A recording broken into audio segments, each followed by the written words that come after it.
All right, guys, now let's look at entering into our training partner's far leg, okay, off of that same setup. So we get into, let's start this way. We get into this position where my partner is on a knee, and I want to start forward shifting and coming forward into him.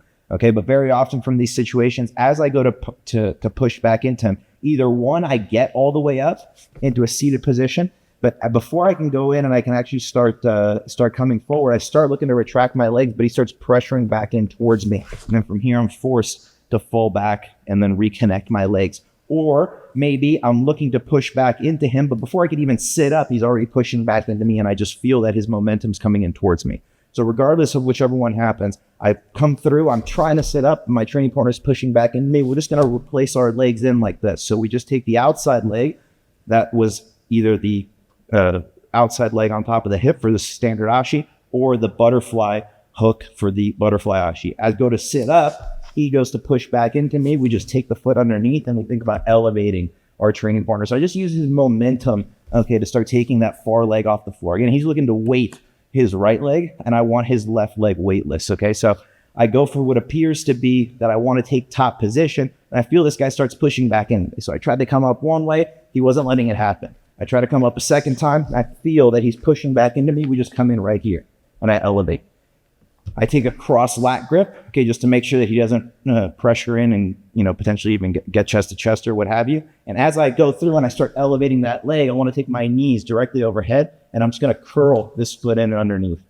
And then now from this position, normally we're going to come in and we're going to hand assist. So this hand is going to come off of the Achilles, just going to straighten. I'm going to grab above my partner's knee right there at the hamstring tendon. Second that I grip, sleeve pull, and we figure for the legs, and we set our training partner down, and we're in a good position, double trouble, controlling our training partner down on the mat. Now we can start going into our leg attacks, or we could come up and take top position, okay? So just as simple as using your training partner's momentum against him, right? I was looking to come up, he's looking to pressure back into me. As I feel him coming in towards me, we'll go to the lat, and then we'll just switch our feet, and we'll come in and we'll take him out in this direction. Now the heel comes underneath, and we just place our foot right there. You can sometimes get your knee in behind solo, but a lot of times you're gonna have to use that hand, okay? And then once I get the hand to the back of the knee, it's a pretty easy thing for me to just pull his knee into my belly button and then get my knee in behind. Now we can replace the hand around the ankle again as my knee, okay, is holding his knee in place. Okay, so I can let go of the hand assist once the knee comes in. Okay, and then right from here, we just sit our training partner down, and you have a pretty easy kick entering to the foreleg. So it's all just predicated on your training partner's momentum, right? I'm trying to come forward, trying to get to a reversal. He's pressuring back in and putting weight into his primary leg.